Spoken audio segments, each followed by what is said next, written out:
My name is Ramah Kudaimi. I'm very honored to be here. So today I'm here. The Arabic Student Union asked me to come speak about and answer the question about who is ISIS. We keep hearing in the news again and again, ISIS this, ISIS that. We're now, about a week and a half ago, the US started airstrikes in Syria targeting ISIS. So today I'm hoping to answer at least that question as well as many more. But I wanted to start off though with this idea of the Arab uprisings and what we have been seeing take place across the Middle East since now December of 2010. And the reason I want to start there is because unfortunately it seems like our policymakers and our media in the US tend to have very short-term memory. So we're talking about ISIS all of a sudden, ISIS, ISIS, ISIS, without looking beyond what has happened in the region in the past 6 months. And that's not a very smart way to tackle issues that are occurring, because these issues are have much deeper roots than just what happened in the past 6 months. And we can't only just talk about what's happening at the moment. It's not going to give us a clear idea of what's happening and how we can deal with it. And so what has been happening in the past few years? If we go back to December 2010, there was a fruit vendor named Mohamed Bouazizi who decided to set himself fire in a small city in Tunisia. That's really kind of one of the starts to what's happening now in the region. There's a lot of starts, but that's a very important, monumental start. This was a young man who was just trying to survive, trying to sell fruits. The police force of Tunisia took away his permit, took away his fruit, took away his livelihood. And he was so angered and so desperate and had no idea what to do that he set himself on fire. And within a couple weeks had passed away because of his injuries. This one act by this one man, who was in his 20s, set off protests all across Tunisia, to the point that the Tunisian president, who had been in power for several decades, was forced to resign within a month.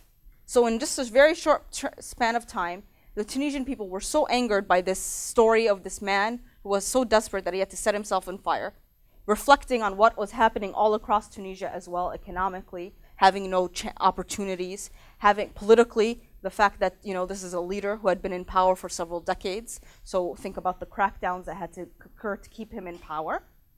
This young man's act set off these protests in Tunisia. And these protests in Tunisia set off protests all across the region. All of a sudden, we were seeing people taking to the streets in Egypt, in Libya, in Yemen, in Bahrain, in Syria. All across the region, people saying enough is enough. We are no longer going to accept dictatorships. We are no longer going to accept having no economic opportunities. We're no longer going to accept living without any sort of dignity. So I want to kind of, again, bring that back, because this is a very important, monumental development in the region, in a region that, again, has been ruled by dictatorships since post-colonial times, since pretty much they got their independence and regime dictatorship took over, and they might have passed power from one dictator to another, or some may have stayed dictators for several decades. But this is the situation that people were kind of starting to rise up against, starting in 2010 and 2011.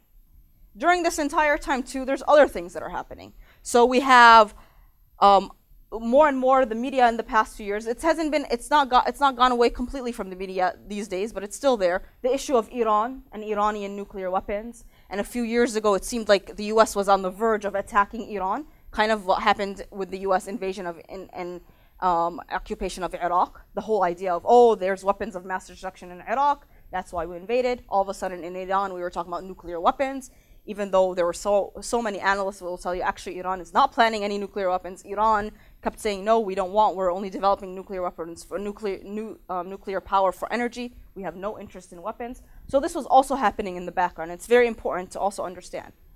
During this time, Israel is continuing its colonization of Palestine.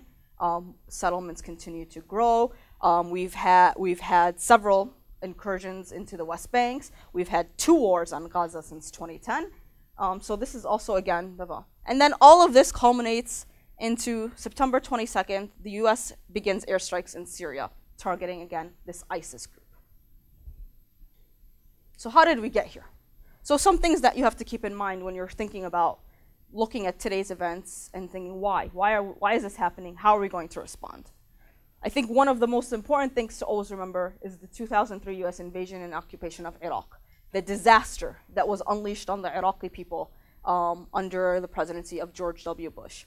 Whether it goes from, you know, the fake claims of weapons of mass destruction, the claims that we're bringing democracy to the Iraqi people, the sectarian war that was unleashed due to the U.S. invasion, all the foreign fighters that came to fight in Iraq because of the U.S. invasion. All of this plays a big role in what's happening today. The fact that the U.S., even though the U.S. war technically ended back in 2011, there's still presence of U.S. Forces, whether there's a huge U.S. embassy in the middle of Baghdad, the capital of Iraq. I think the biggest U.S. embassy in the world. There's a lot of American security forces, private security forces. Groups like, I think Blackwater got a lot of attention. Blackwater is a U.S. Private American security force that was accused of horrific crimes in Iraq, massacring innocent people, just left and right. They kind of got their reputation was a little bit damaged. They're now doing things in other places. So they left Iraq with other security forces kind of them. So this is the boiling pot that was Iraq. And even though we left, the killings unfortunately continued. Like we said, that sectarianism that was unleashed due to the US invasion continued. And so even though now we're hearing a lot of deaths in Iraq and ISIS killing, actually since the beginning of the year, several thousand people have been killed just in bombings. Between different militant groups that has nothing to do with ISIS, so it's separate. So again, we have to remember this. In 2011, NATO intervened in Libya when the Libyan uprising began and folks started getting power and fighting against Muammar Gaddafi and his regime. NATO decided to intervene at that point, and within a few months, the rebel groups were able to overthrow the regime. Gaddafi was killed. There was a new government ushered in. There's a lot of issues happening in Libya now that stem out of that. But I think it's something important to think about when, for example, we discuss Syria and what Russia, who is backing the regime, is thinking in terms of foreign intervention in Syria and what they saw in Libya, and were very angered by the fact that in Libya it started as a no-fly zone, and quickly we talk about mission creep. The mission turned from just protecting civilians in Libya to overthrowing the government. And that's something that Russia will not at all accept in, say, Syria, and why they are so against any sort of humanitarian, quote-unquote, intervention in Syria. And I'll talk a little bit more about that in detail when I get to Syria. Syria we'll definitely talk about, but Syria has become a global battleground, unfortunately, for all kinds of forces that are just kind of having their geopolitical wars on the backs of the Syrian people. And I labeled the last thing the international community incompetence, which again I'll revisit. But honestly, the past few years, is exposed the complete incompetence and inadequacy of the international community to deal with these conflicts. And we'll talk about it, but it's unfortunate. So I'm a Syrian-American activist. My family's from Syria, and I think Syria plays a big role in what's happening in the region today. So I want to quickly kind of highlight the Syrian revolution and what's been happening. Syrians, just like all other people in the region, saw what was happening in Tunisia, then they saw what was happening in Egypt, they saw what was happening in Libya, in Bahrain, in Yemen, and they were inspired. When you see fellow human beings deciding to take it up upon themselves and fight back and demand their dignity, demand their human rights, they're gonna be inspired as well, and they're gonna think, why not us? We deserve those same freedoms that they're fighting for, and you know what? If they're no longer afraid, we can't be afraid anymore. And so some youth in Dar'a, which is a city in the southwestern part of the country, went out and just wrote slogans on the walls, like, we want freedom. That's it, nothing else, nothing more than that. And youth, I'm talking like 14, 15-year-olds, so young kids. They were arrested by the regime security forces and tortured. And the torture they received was horrific. I mean, included like pulling their fingernails, beatings. When their family came and begged for them to like please release them, they were told, no, we're not releasing them. Just forget about them. You're never going to see them again. So protests erupt because people are so angered that these young children, their children, have been taken for doing nothing but drawing some slogans on a wall. There were also, the protests began because of that, but there were other grievances happening. Dar'a, the government that Dar'a is located in, had been dealing with a lot of drought. So they were having issues, with their economic prospects. And while they were having these issues, the local governor was kind of stealing money from the government. He was related to the current president. And so the regime didn't address the issue of the torture. They didn't address the economic opportunities. They didn't address any of these grievances, as governments, you would expect them to do. Instead, they react, and they decide to react with violence. And they want to just shut down these disturbances. And the violence started with just arresting people and beating them. Then all of a sudden we have tanks coming to the city. Then we have live fire being fired on protesters. And slowly, people are getting angrier and angrier, which you would understand, because all you're doing is out protesting peacefully, and people are firing back at you. What are you're going to become angry and protest more and more. If folks have been following what's been happening down in Ferguson, Missouri, you see what happens when local authorities decide to react in such a horrific way to just protests, nonviolent protests.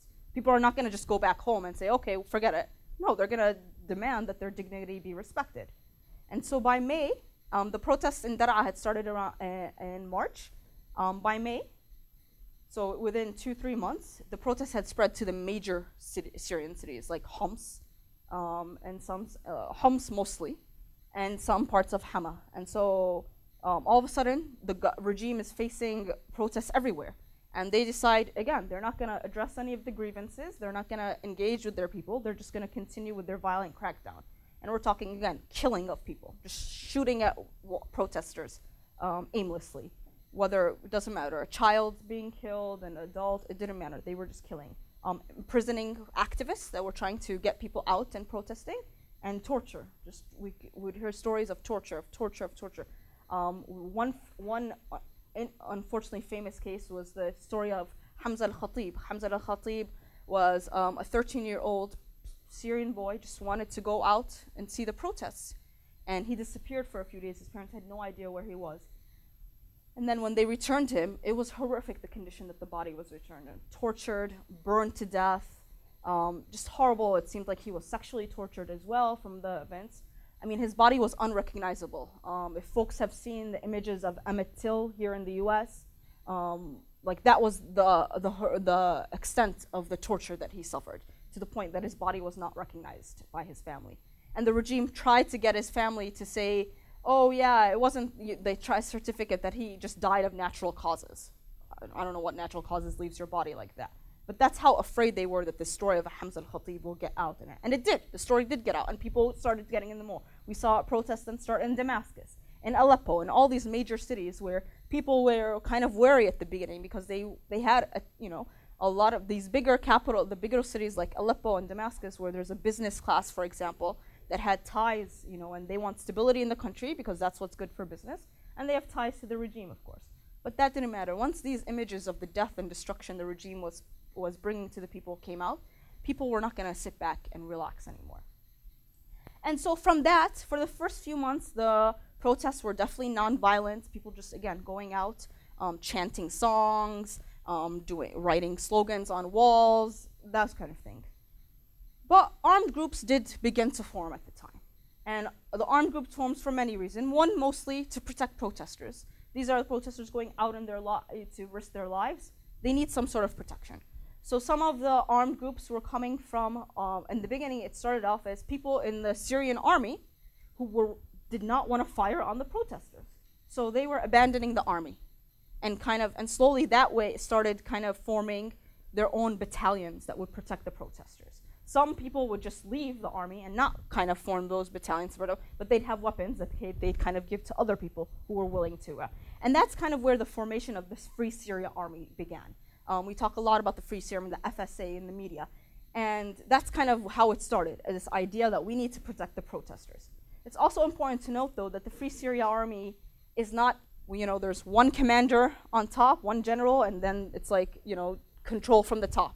And they say, this is what the action is today, and then it trickles down to all the smaller battalions and army bases. That's not how it works. It's kind of just a mix of all these different battalions all across the country, some fighting, some continuing to fight for the revolution, continuing to protect protesters, continuing to fight the regime, against the regime. some groups that are claimed to be part of the FSA but have more selfish, motives, and they're just looking for what's best for them. This is what happens in a war situation, unfortunately. You'll have a mix of groups. This Free Syria Army battalions all across the country, they get a lot of their weapons, like I said, were brought from people who defected from the Syrian army, so they'd give them their weapons. Some did get some support from the US or the Gulf states, just weapons, maybe some minimal training in some of the neighboring countries. But I don't want to overestimate the amount of support. Sometimes in the media, we seem like, in the media or like the anti-war activists who are kind of fighting, who are now trying to get the US to not fight. Oh, well, the US sent weapons and now they fell in the hands of the wrong people in Syria. That's not how it actually worked.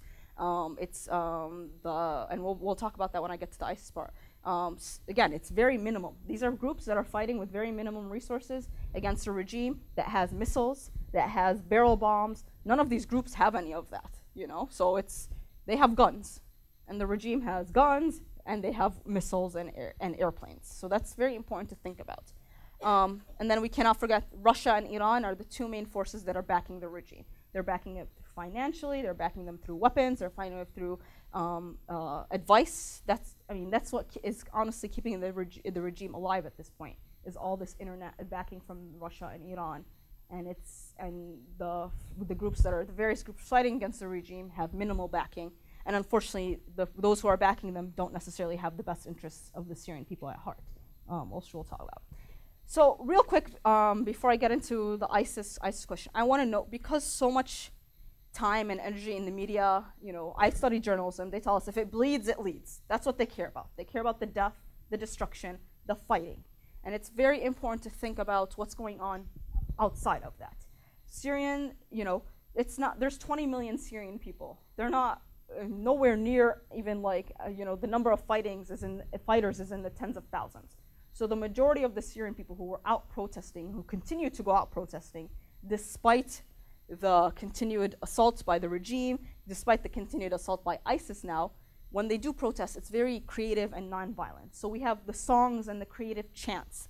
Ibrahim Qashush is a singer from Hama, which is the city my mom is from. And he came up with the infamous song that everyone chants in the protests, Yalla irhal ya Bashar, come on leave ya Bashar. And the Syrian regime is so afraid of non-violent protests, just as much as violent protests, that he was killed in July 2011, and his throat was slit, actually. So they knew who they were killing. They knew they were killing kind of the man who created the song that brought up all the protesters were singing. And they showed that they knew it by cutting his throat. There were massive incidents and strikes in the beginning of the revolution, and they still continue having. But people in the city of Homs, for example, there was this famous clock tower in the square of Homs, and there were sit-ins in it, like tens of thousands of people taking over the square, very similar to what happened in Tahrir Square in Cairo, Egypt. There were examples of people handing out dates to the soldiers. So here's your soldier. He's potentially going to kill you, but no, we're going to hand out dates to him. We're going to hand out roses to them. Cartoons, poster. These are some of the cartoons that were come out. One of the cartoonists who did the first one, that's Gaddafi in a car trying to escape, and Bashar, the president of so the Gaddafi, the president of Libya, trying to escape, and Bashar, the president of Syria, trying to hitch a ride with him. The artist who wrote, the cartoonist who did that one, his name is Ali Farzat. And again, the regime captured him in August 2011 and broke his hands. Because again, they knew the power of his cartoons. The activists who in Damascus would do things like pass out the roses and his name was Ghiyath Mattar. He actually was massacred. There was a massacre in Daraya in September 2011, and he was one of those that were killed. So again, a lot of times people say, well, if the Syrians just did not turn to violence, the regime would not have continued violence. The regime was committing violence long before activists took up arms, and they were killing, when they purposely kill non-violent activists, like these cartoonists, these singers, then they have no interest in just non-violence. So, who is ISIS, ISIL, IS, whatever they call themselves? ISIS stands for the Islamic State of Iraq and Syria. Some of them call them, sometimes the name is Islamic State of Iraq and Levant, because Levant kind of goes beyond just Syria. It includes Syria, it includes Lebanon, it includes Palestine. And now, over the summer, it was declared that actually no, they've established an Islamic state, is what they're claiming, in Iraq and in parts of Syria. And so it's very important, again, because I mentioned from the beginning the roots of this group in the US invasion of Iraq. I know we didn't hear about this group until they took over Mosul this past June. Mosul is the second biggest city in Iraq. They took it over. Unfortunately, they then went on to ethnically cleanse all the Christians in Mosul, which means they kicked out the Christian Iraqis there. And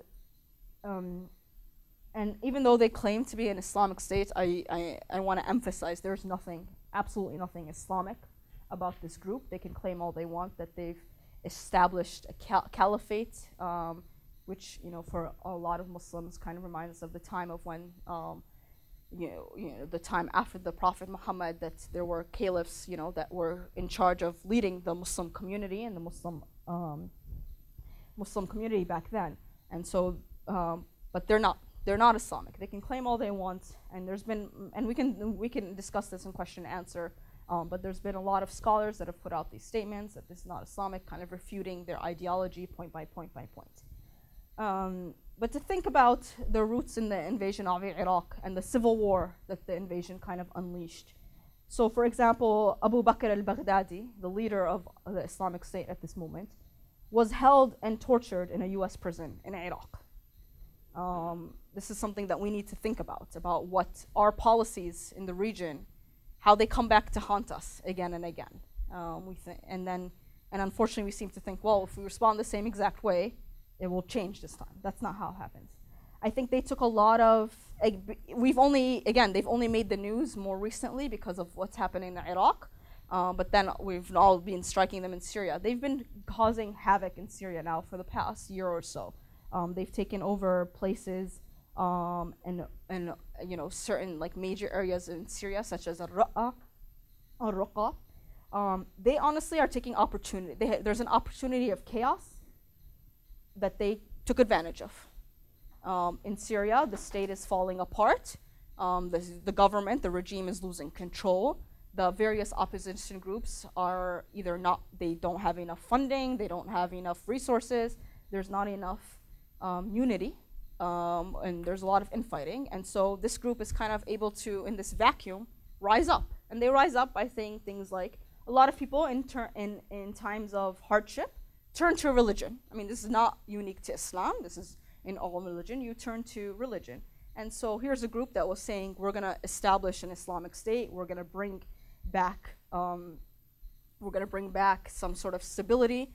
They have a lot of funding. There's a lot of questions about where the funding is coming from, who's actually supporting them. We can get in that in the Q&A, but I mean, there's evidence that there's a lot of funding that's coming from private individuals that are living in various Gulf states like Saudi Arabia and Qatar, which is interesting because these are the countries that are now joining the US to fight ISIS.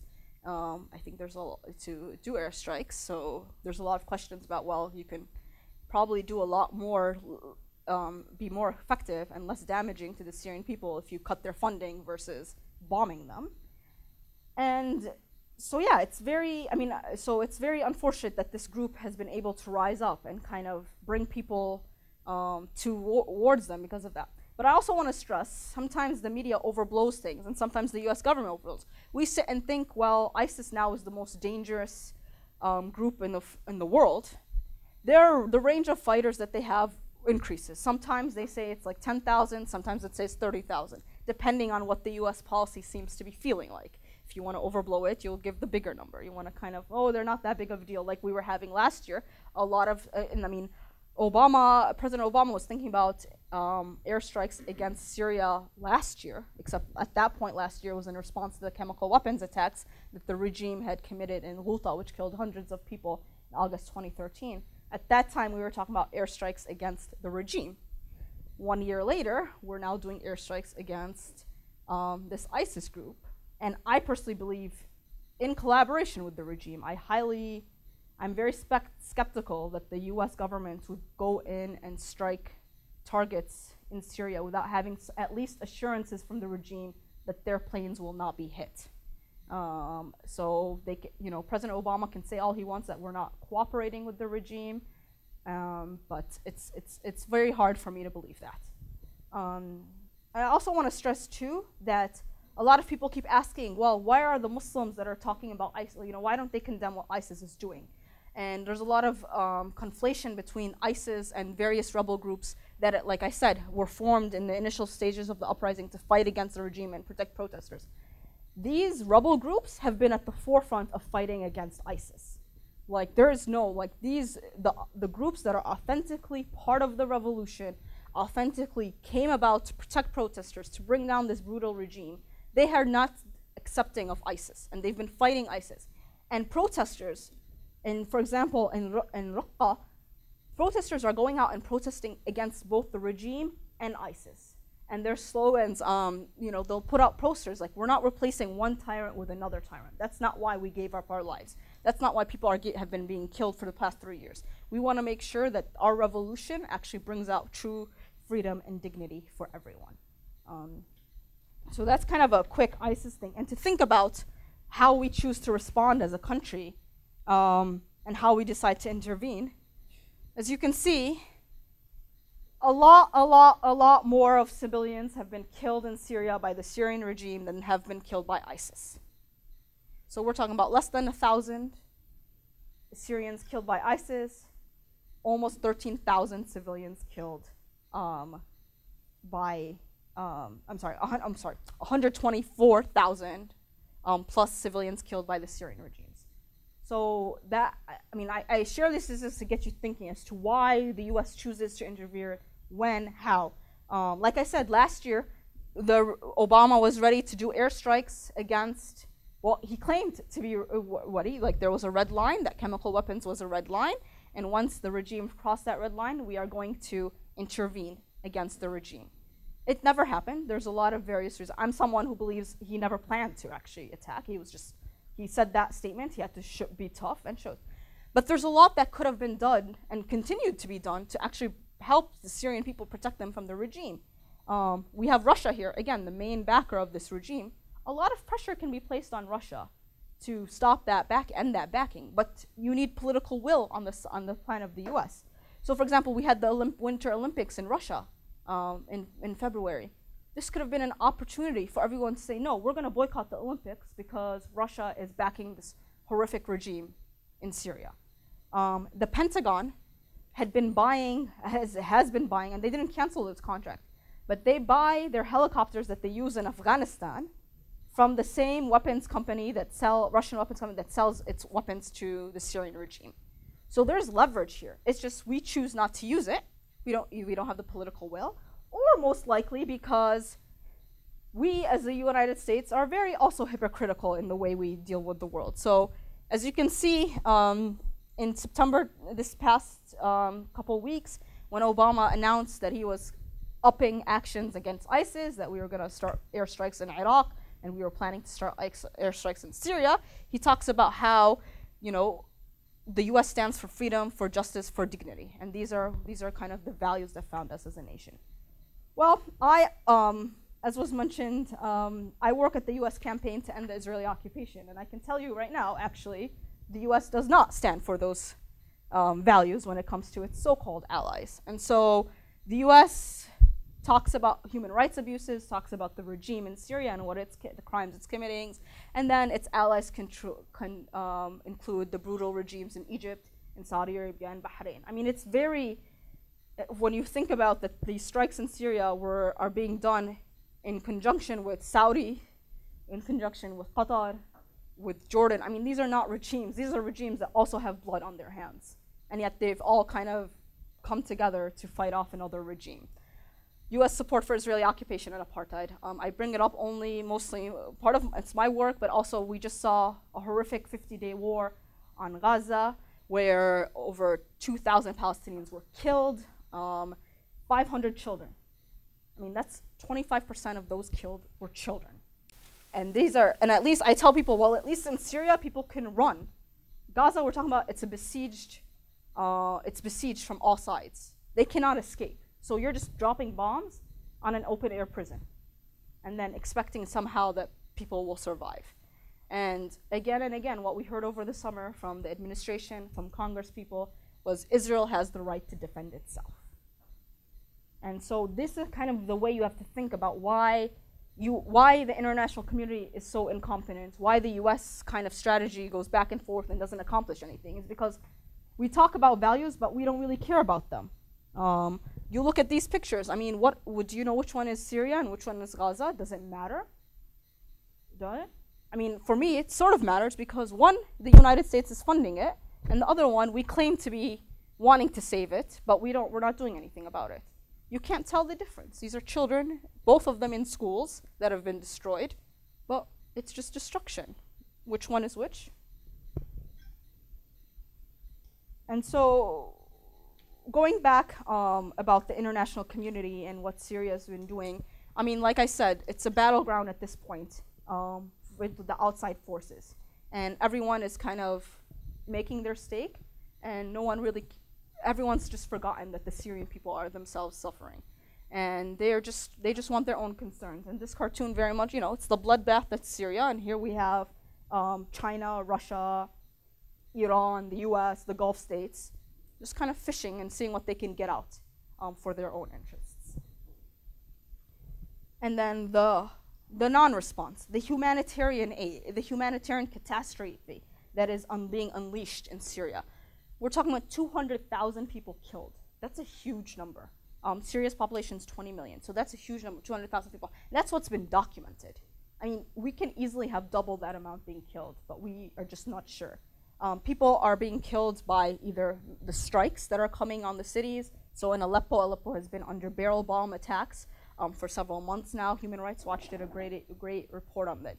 And these are not, again, we talk about targeted strikes, even though targeted strikes are not there. I mean, barrel bomb is just a bomb and just fall. Like, there's no target. You're purposely killing civilians here. The refugee crisis is huge. We're now at 3 million refugees all across the Middle East, mostly in Turkey, in Jordan, and Lebanon.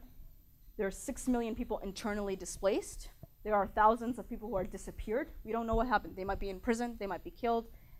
Prisons, there are stories coming out of the prisons of the torture that's happening in them that are horrific.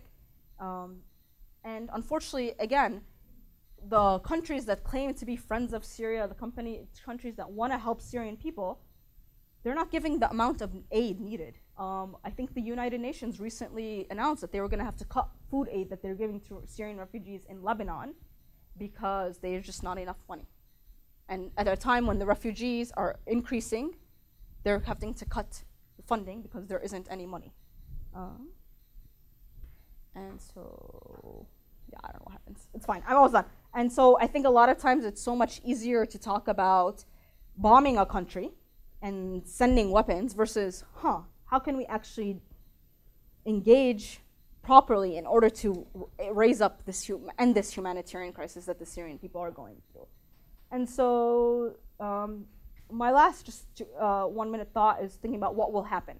I think all these kind of factors are going to play out. I go through pessimism and optimism a lot, so it's very pessimistic and unfortunate, for example, that US airstrikes have already killed civilians in Syria. So we claim we're going in to save Syrian peoples, but we've already killed civilians. We've already destroyed infrastructure that's important for survival. There's a big hunger issue in Syria. And so, for example, just 2 days ago, the US airstrikes hit grain silos. And the workers who were working in those grain silos and were also killed actually abhorred ISIS. They hated ISIS. They had made sure that ISIS did not take over the grain silos when they came and took over, because they were like, no, we're going to control the food that the people get. So now there's 1 million Syrians who were relying on those grain silos to eat that no longer have that power. So it just makes you think, what is the US really getting out of this one? What is their true goal here?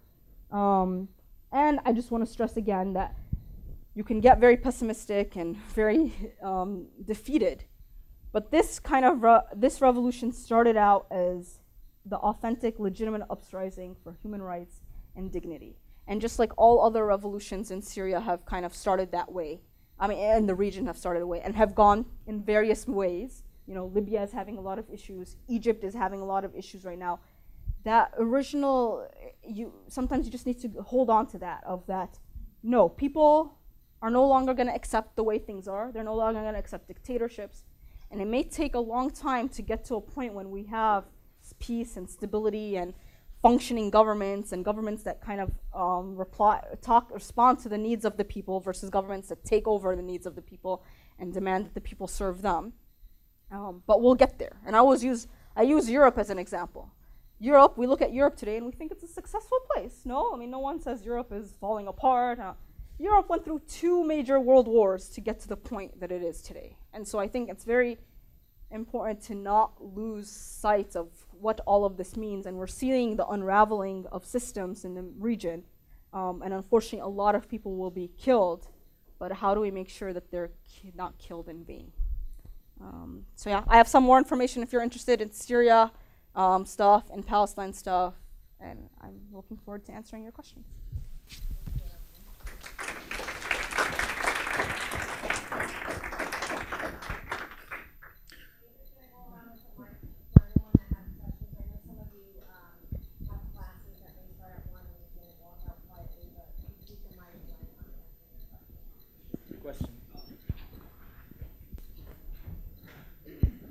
Hello. Oh, okay. All right. Hi, my name is Jeremy. I'm an academic advisor here. I also teach political science.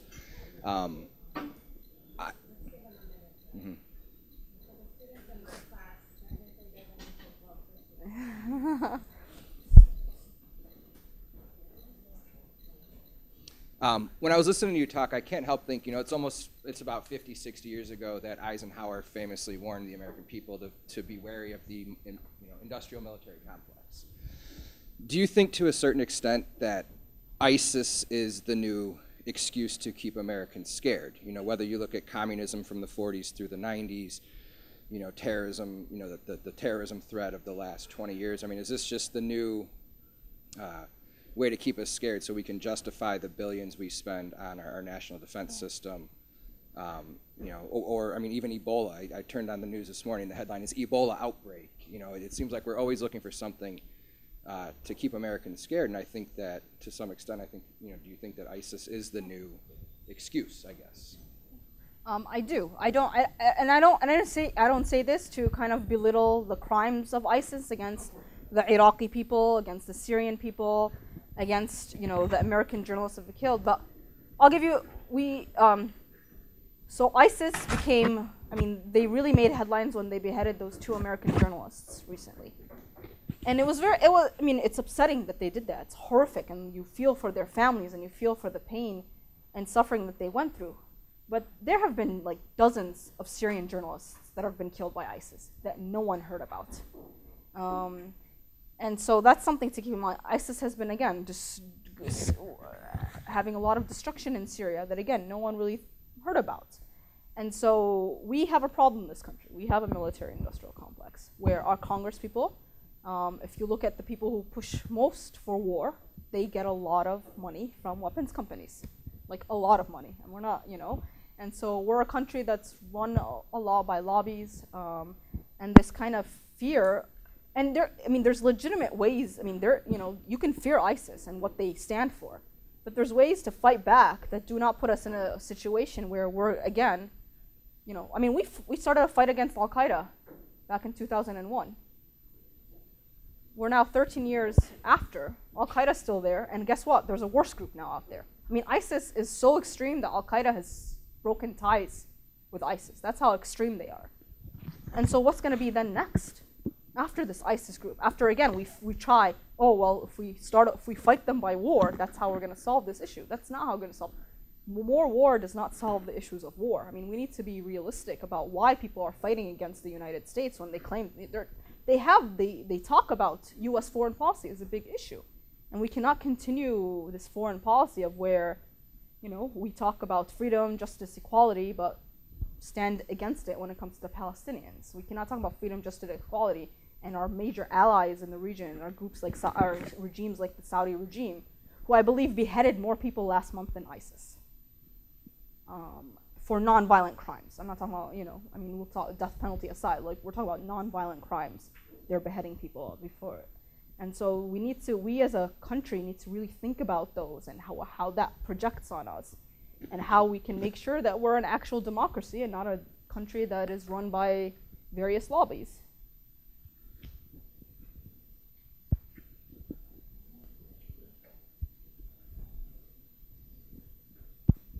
I just want to know if you think that our government is being reactive or proactive.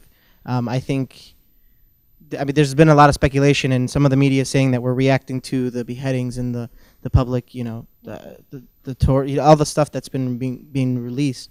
And then some people are saying, well, is there oil in Syria? You know, that's a loaded question, because obviously we don't know. I don't know if there's the oil out in Syria, but what's going on? Is there an ulterior motive to the U.S. invading ISIS, saying maybe we want to take another control in the Middle East? Yeah. Or is there something, are we just being reactive? And if one is better than the other, which is the better explanation? Yeah. That's a good question and a tough one. I think Obama's foreign policy has been very confusing, not clear. I think under George W. Bush, it was clear. I mean, there were plans that we wanted to, you know, the neocons had been planning on invading Iraq since the 90s and thinking about it, and that's kind of, you know, the moment they had that opportunity, they took it. And, you know, there's obviously oil interests in Iraq. We know Halliburton, Dick Cheney's company, made a lot of money out of that, a lot of different contract work. And I think there was like a personal animosity. We don't think about that in politics a lot, but there's, you know, personal animosity between the Bush family and Saddam Hussein with what happened in the original Gulf War. The US has been involved in the Middle East for, you know, at the earliest at this point now, for example, the first ever coup in the region was in Syria, engineered by the CIA. That was the first ever engineered coup in 1959, I believe.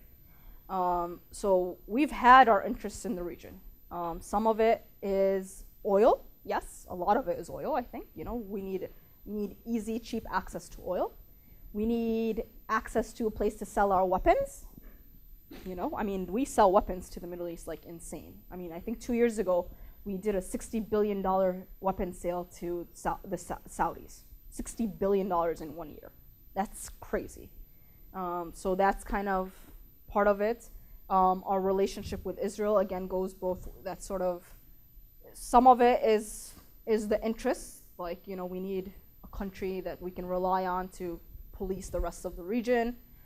Some of it is unfortunately very racist, like Israel kind of tends, like Israel's the one democracy in the region and they're, you know, they're European, they're not really Arab. That kind of racism, Islamophobia sometimes plays in it. And so it's hard with Obama because at times it felt like, well, he was just letting what was happening happen because that was the best for the US. In the best interest of the United States, let the Syrian people kind of kill each other and, you know, we'll see what comes out of it. Sometimes it seems like, oh, they might have found someone in Syria that would replace the regime. The regime in Syria, I mean, let's be honest, the regime in Syria did speak a lot about anti-US interests. They didn't do much, you know.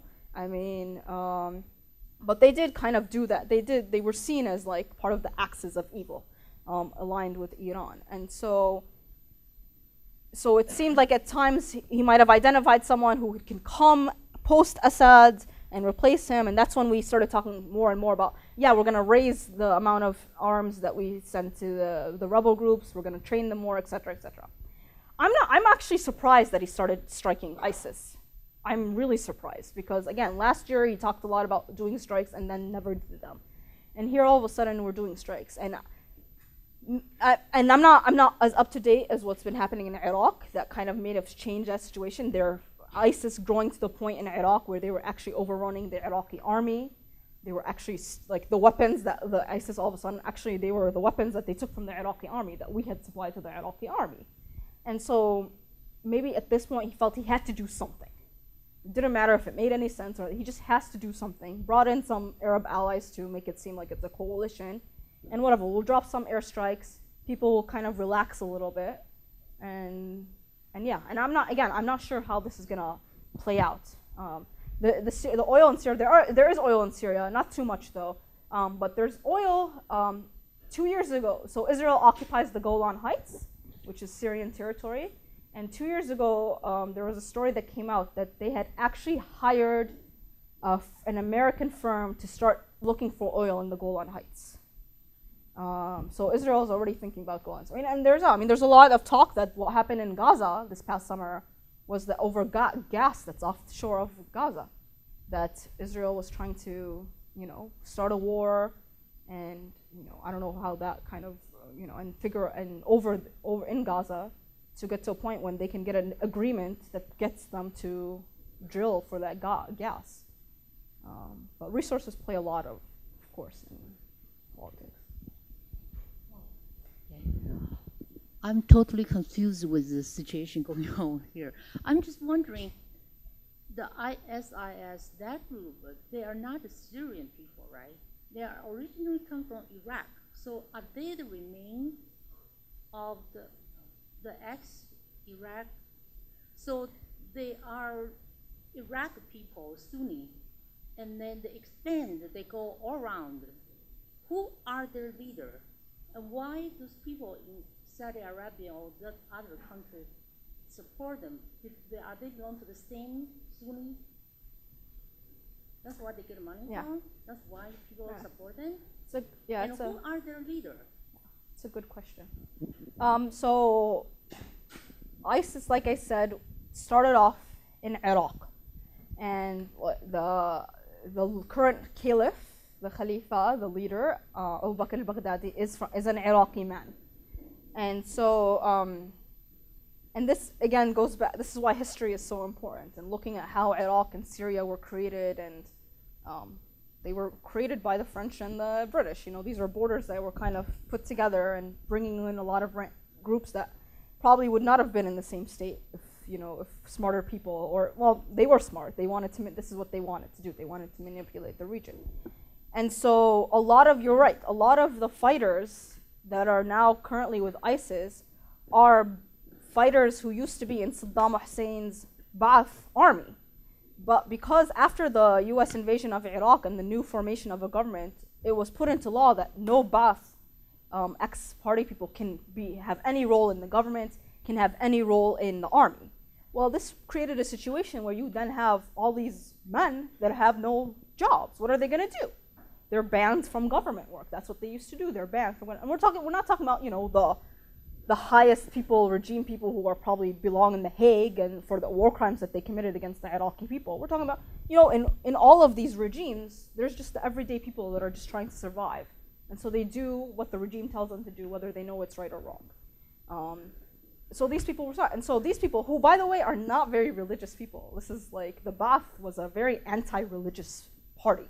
To the point, they just hated religion. Saddam Hussein was not a religious person, he hated religion. But they knew how to kind of stroke the tensions. So we were under Saddam, it was a Sunni minority that ruled over a Shia majority. Well, post-Saddam Iraq, the Shia, were overly represented, and the Sunni people felt, and a lot of these ex-Ba'ath people felt they were being discriminated against. They weren't getting anything. And so they kind of, again, started forming this part of the fighting with this ISIS group, even though they're not at all religious. There are some Syrians in ISIS. I'm not saying there aren't, especially in Syria. People who may have started off as a little bit, as fighting the regime, having no resources. Well, they're going to go to which group has the most resources. That's natural. They're going to go there. There's a lot of foreign fighters that are coming to ISIS from all across the country, and this is a phenomena we've seen. In Afghanistan, it happened. In Iraq, it happened. People, people who, and I know people come to fight. There's money in fighting, and this is again, they just do it in ISIS does it in a less formal way than say the U.S. private security companies do it. Private security companies, you go and you sign up and you get, and it's official, so it seems like, oh, it's not as bad as those terrorist groups. It's honestly the same kind of idea. You're a private citizen wanting to go fight, sell your services to a fighting group, whether it's for the U.S. government, whether it's for ISIS, that's what you're doing. The funding, again, it's very not clear where exactly. A lot of people say it's coming from the Gulf states, individuals from Kuwait, individuals from Saudi Arabia. And a lot of times these regimes who themselves are afraid of having these uprisings start in their own borders will promote people to go fight there. Yeah, go fight it over there. those are the real non-Muslims. And it's an ideology, again, Saudi Arabia ideologically gives root to these ISIS folks, where they're very intent on making anyone who does not follow their strict definition of Islam as a non-Muslim. So in Syria, where the regime is an Alawi regime, so it's a very small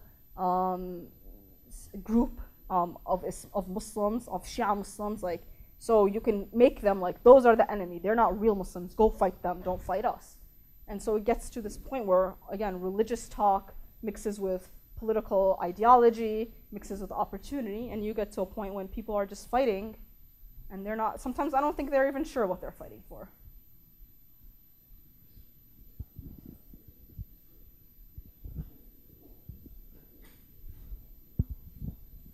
I thank you for your explanation. I think what concerns, or at least I'm speaking for myself as an American, is when we see like what recently happened in, I don't know if it was Ohio, or a person, he was a lone wolf, they call him, and he was on his Facebook page, he beheaded a co-worker, and there was another attempt. And we keep hearing that, yes, I know that there's issues with Israel, but we also keep hearing that Israel is more or less like the canary in the coal mine. What happens to Israel, because these people who are so militant Islamic are saying it's going to happen to the Christians. We're considered infidels. And what gets many of us is, we respect your religion, but like, okay, say no, like I think you did say that today, that they're not Islamic, but that makes us, you're saying it, you're one, I've heard it. But when we hear other people and they're interviewed on TV, imams, and there's tons of Facebook, YouTubes you could look at where these imams are saying, we're going to take over London, we're taking over Rome, we're taking over Paris, and we're coming to the United States, and we're going to put a flag over the White House. Of course, we feel we need more army, we need more reaction, and we want to see the peaceful Muslims standing up and saying, we disown this totally. But we don't see a lot of it, and I don't know if it's fear even here in the United States, or how do you address that? Yes, please. Actually, I think it's a very important point, what you said. But the problem here is the media. The media is showing Americans, certain Muslims, what they say, and there are other people, and most of Muslims, I believe, that we totally disagree with ISIS, their ideas, their mentality. And actually, yesterday, if I heard a speech for King Abdullah of Jordan, he said the word Islam shouldn't be mentioned when talking about ISIS. Okay, so this was my point. And all over the states, all over the world in general, Muslims feel obligated to condemn groups like ISIS. All of them start condemning. I mean, you go around social media, look at the hashtag Muslim apologies, look at the hashtag not in my name. Those hashtags will show you all the people here in the States, in London, Syria, Palestine, Jordan, wherever you want to be. No, it's just the media that you're seeing that's presented to you, the main outlets, Fox News, ABC, MSNBC, even CNN, they're just going to show you what's going to get your attention. And your fear is one of the best motivators for news. You're going to keep watching that because you're worried. You want to keep tabs on what's on the news. But trust me, we're all out there saying this is not who we are. And just my quick response. There is a lot of, the media is a problem in this country. They like to peddle in Islamophobia, a fear of Muslims, a hatred of Muslims. And there are people who are making money out of this. There's a whole industry of people who are funded. Unfortunately, a lot of them are funded by Zionist groups, so this is where the tying into Israel connects to put a fear in people's minds that Muslims are the enemy. Muslims are the enemy, Muslims are the enemy. Now, I'm glad there are Muslims out there speaking out against ISIS, and I'm glad they're condemning what ISIS is doing. But honestly, I also think it's unfortunate that Muslims have to feel collectively responsible for a group that has nothing to do with me. ISIS has nothing to do with me. I'm actually more ashamed of the fact that my US tax dollars are drone killing people in Pakistan, in Yemen, those 500 children that were killed this summer in Palestine. That's what shames me. Not what some random group in ISIS that has absolutely nothing to do with me. And then I asked you to also think the next time a white person commits a crime that receives media attention worldwide, I mean, in the country, whether it's a mass shooting. I mean, we've had mass shootings by white men several times in the past few years. Think about if they ever use the word terrorist with them. They don't. Anything involving a Muslim, even if it's one individual doing something, all of a sudden it's a terrorist act. So that man in Oklahoma that beheaded his coworker, just because it's Muslim, it's a terrorist act? Who cares? I mean, how many white people kill their coworkers? It doesn't get the media attention. They're not called a terrorist. Why? Because of the beheading? I mean, if you're killed by a beheading or you're shot to death or you're stabbed to death, that's what defines it. I mean, I know, okay, Timothy McVeigh. No one associates white Christian men with terrorism because of Timothy McVeigh. We do think, but it took a while to get there. It took a long time. And then we think he is a terrorism. We don't think he reflects on all white Christians. I don't go around and ask white Christians, can you please apologize on behalf of Timothy McVeigh? I never do that. I would never do that. That's just wrong. Or the KKK. I don't ask. We know they're we know they have nothing to do with their own individuals doing their acts. And so I think we need to be very careful. Well, just because someone uses religious talk. George W. Bush uses religious talk every single day. Obama says God bless America every single day. That's religious talk there. And so I think it's very important that we think about how we expect Muslims to react, and then if we don't expect the same from non-Muslims, what does that mean about us?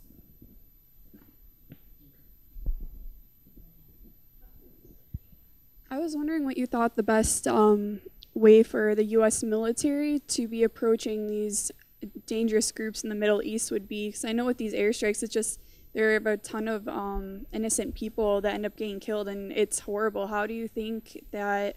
What do you think would be the best approach for the U.S. military in order to prevent all these innocent people from getting killed daily? To me, there is no military approach to this issue. You can't. These people are within civilians' country. Like, you just can't. It's just be like, oh, like, you know, if someone was hiding out in this classroom who is someone who's dangerous, you wouldn't think, okay, let's just bomb the whole building, and if we kill him, okay, and everyone else we killed, that's fine. No, that people would cry out and be angry about that. It happens. The U.S. does that. That's how they follow terrorists in Pakistan. I honestly, there is no military solution. You need to, one, cut their funding, figure out where they're getting their funding from, and cut it. Two, this is a long-term issue. You need to slowly and surely start changing U.S. foreign policy. And the ideology that feeds these people is not going to change as long as the U.S. is seen as an aggressor in the region. And it is an aggressor in the region. Like, 1 million Iraqis were killed in our invasion of that country. That's not something, we may have gotten over it with the US. I mean, a lot of us didn't even really affect us. Like, unless you had someone in the military, you could have gone your day without even thinking about the Iraq war. But we've gotten over it. Whatever, it's done. No one was held responsible. No one was held responsible for the torture that happened in Abu Ghraib. Guantanamo Bay is still open. People are on hunger strike there. We're force-feeding hunger strikers, which is a form of torture. We've increased, again, the drone strikes. That's the most, I think, people know this.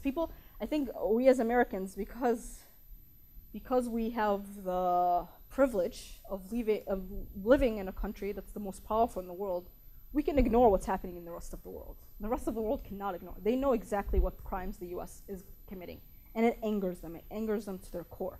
Now, the majority, the overwhelming majority, don't go out and join extremist groups. The overwhelming majority try to live their lives, become activists, do something. But there's some that do. And unfortunately, a lot that do have been impacted directly by the US wars. So again, Abu Bakr al-Baghdadi was held in an Iraqi prison in Iraq by the US and tortured. That has a psychological effect on people. I'm not saying that excuses anything that he says, but we have to look at our policies and think, is doing the same gonna bring us even worse? Or is it time that we really reflect about what we need to change?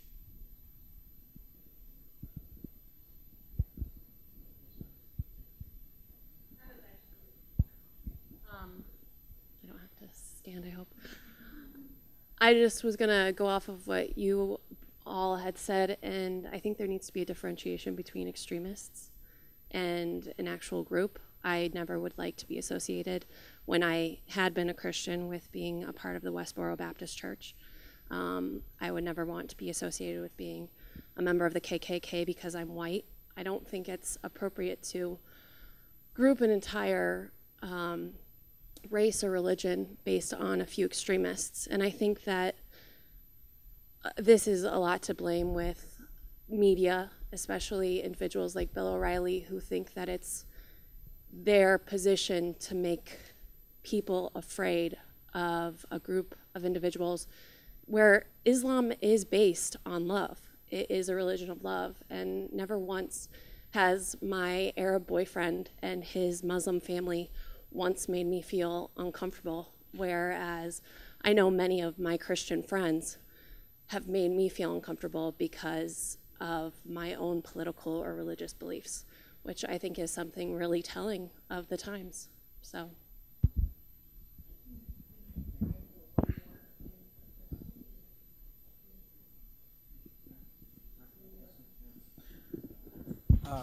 So yesterday I was reading an article that emphasized on talking about ISIS not as a group, or but more about their ideas and mentality.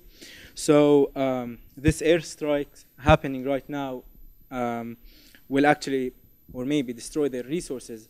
But what about this mentality and the ideas they came up with? I don't think that airstrikes will end this. So do you think that the same scenario that happened with Al-Qaeda will be repeated, of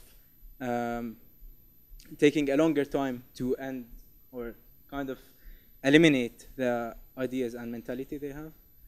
Yeah, I mean, the mentality is not, so if you're going to look at ISIS mentality, it comes a lot from the extremist mentality of, say, the Saudi regime. The Saudi regime they export of ideology of Islam called Wahhabism, which is very extremist, very anti-anyone who's not with them. And so that's kind of where ISIS ideology comes from. Well, again, who does the United States claim to be its closest, most moderate ally in the region, minus separate than Israel? It's Saudi Arabia. I mean, how are we claiming that we're fighting this ISIS regime, this ISIS ideology, and we want to destroy ISIS, and yet we're working with a regime that has the same exact ideology? They may not kill it, they may not be out there, you know, taking over lands, and they may not, but it's that, those roots of the ideology is what's there. I mean, it was, I believe in Obama's speech that he did in September, he's like, yeah, we are establishing anti-ISIS trainings in Saudi Arabia. That's laughable. What are you talking about? What are you going to teach them? That's the same Islamic ideology that Islamic ideology that the Saudi regime proclaims. Except here, they just took it a little further and decided to go around taking over land and randomly killing people, which again, the Saudi regime has no problems with. So we need to think about who we choose to be our allies and stop demanding that Muslims come out and speak against ISIS and start actually changing the policies of the US government that actually give rise to ISIS. Thank you so much, Ramah. Thank you.